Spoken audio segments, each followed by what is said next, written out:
Well, good morning. Let's see, it says I was going live and I said good morning before it was finished saying that, so I hope I got that all in there. If not, good morning. My name is Jan Erickson, and I host the blog Stepping Aside over at imsteppingaside.com. It's a witch blog. It has a grimoire on it. It has stuff about being an empath. It has it has a bee journal, although I haven't started this time's bee journal, this year's. We just got our package at the beginning of the month or last month or something, end of last month, I guess. And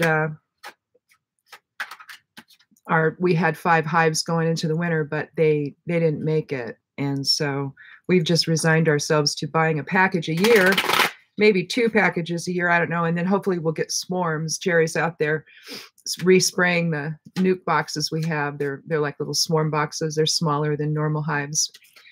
And it's like a 5-frame nuke. That's what they're called. And we just use those as swarm boxes. And hopefully we catch a swarm. Hopefully not ours, although we want ours too, if ours happens to swarm. But we just add another box. We stuck them in a Warre style hive.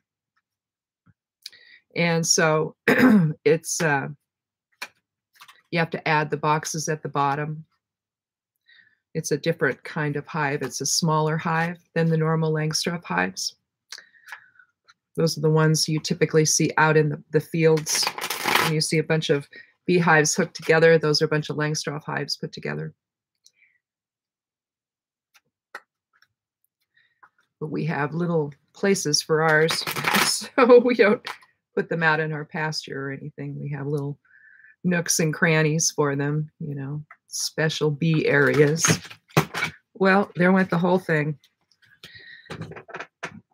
So it's like, quit talking about bees. So I hope everybody covered their plants last night. If you had frost, it was a full moon. Usually that's when you start looking at, when the last big frost around here is going to be is around Memorial Day. You get around the full moon and it's anybody's guess. So we put frost blankets on everything. So everything survived. We didn't put them on the corn and the potatoes. So we got up, I don't know. It was sometime between midnight and 1 o'clock. Our guilt got the best of us. And so we went out there and we covered them by moonlight. Jerry's like, well, here, I need to go get something. I said, well, don't worry. I got the moon. He's like, well, don't you want me to, because he's got it wearing a headlight, I'm like, no, I got the moon right there. So.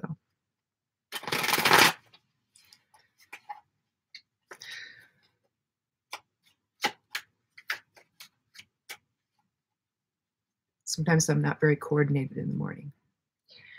All right. So 1, 2, 3, 4, 5, 6, 7, 8, 9, 10, 11, 12, 13. 13 is an important witch number, but I was born on the 13th.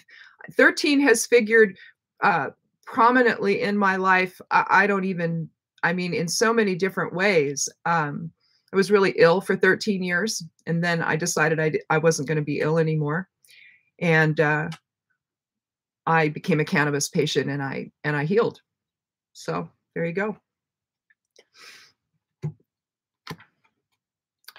Oh, well, we have the 10 of Wands. We've sure been getting a lot of wands lately. A lot of will in play. This is an interesting card. The 10 of Wands, he's carrying 10 staffs, basically. And I love how they consider these wands. I'll tell you, okay, this is a wand. All right. This is a wand. This is actually a juniper wand that I do. I make all my own stuff. My runes, my wands, all of that. This is a wand. I don't know what this is. Now, in martial arts, this is a staff. We used to teach Kempo, and this is what we would call a staff, so when we're doing staff sets or, katas with staffs or we're fighting with staffs, because we did that too. This would beat the crap out of somebody. They also have what's called a 3-sectional staff, which is awesome, and It's just if you ever watch that show, The Arrow, um, I think it's on The Arrow. Yeah, the guy that plays Jack on Supernatural, that guy's in The Arrow.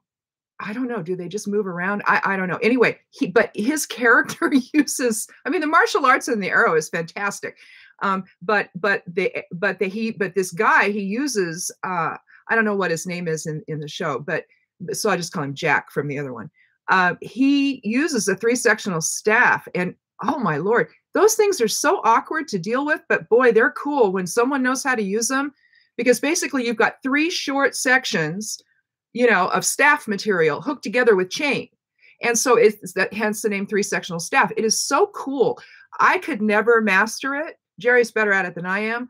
I would always just, like hit myself with it or something. But anyway, when I was training. But anyhow, I don't know. They call these wands. Anyway, you're carrying a heavy burden. You're kind of, in a sense, it almost looks like he's pushing it. Kind of looks like he's pushing it up a hill, maybe a little bit. We're creating a whole lot of nonsense for ourselves. In other words, that doesn't really need to probably be, or it just means that, hey, you know what? We've just got a lot of stuff going on, and we're carrying a big load. So, but let's consult the grimoire to see if I forgot anything. 10 reduces to 1. 1 and 0 is 1, and so 10 is new beginnings. I don't know. Maybe he's carrying all these things to build a home. He's heading toward a town, it looks like, or a village, or maybe just a house. Yeah, those are trees in the background. So he's he's heading in the direction of something. So maybe something, maybe he's going to build a house. Maybe he's, but he's got many commitments. Maybe he's struggling. He's overwhelmed. He needs to, maybe if these are his burdens, then maybe he needs to prioritize. As an empath, I see things expansively. So when something comes in on me and I get a hit on something, and I know something's up with somebody, it's like I get the whole thing at once, and I have to go back and kind of feel in and go, okay, now what was that? And if I get an awareness of something, it just all happens all at once. And so whenever I see this card, I think, oh, okay, I'm going to get something all at once. But basically, what you have here, and this is what I meant to say here, is that you see how he's behind them, and they're in his path. He can't see where he's going. So basically, this is a card of limited vision. You've just got yourself so, overwhelmed that you really can't see where you're going. I mean, you probably know you're heading in a particular direction, but you really can't see what's going on ahead of you. So I would say that if you're feeling this way, then just stop and set everything down and pick one. It's like if I haven't cleaned up in a while, I mean, my God, it's a nightmare here where I sit, and it's like, where do you start? And ideally, what I did when the kids were little, it's like, okay, pick a spot, clean it, and then move to the next one, clean it. Don't look at the rest of it. So put them all down. Don't look at them. It just needs to not be so overwhelming for you today. We're at the end of the month, so maybe you're thinking about what's coming next month. Look, I mean, you have to take care of business, but sometimes we let it take care of us, and I don't know, we're not really in control of it, are we? So let's see if the rune can shed even more light on our burdens for the day.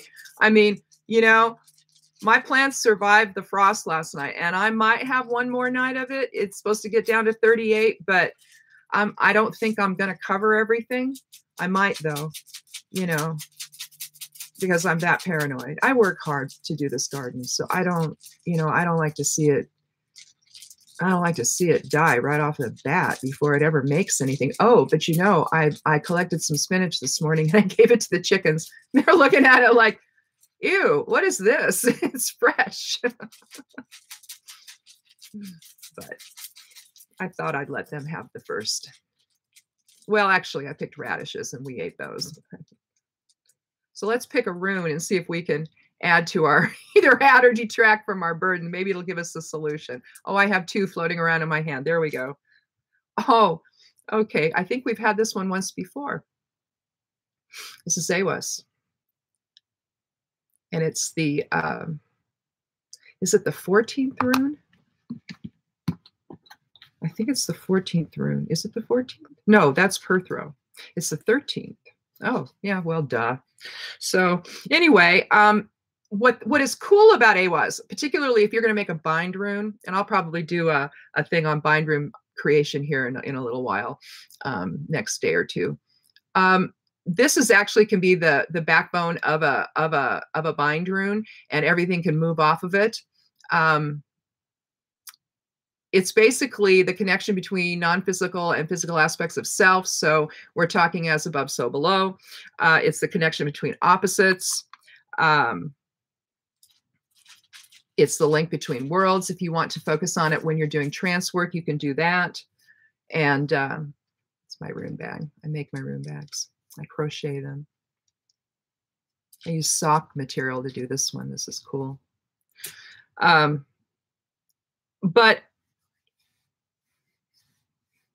it's basically talking about the state of the whole being. So as it relates to the many commitments guy and not looking where you're going,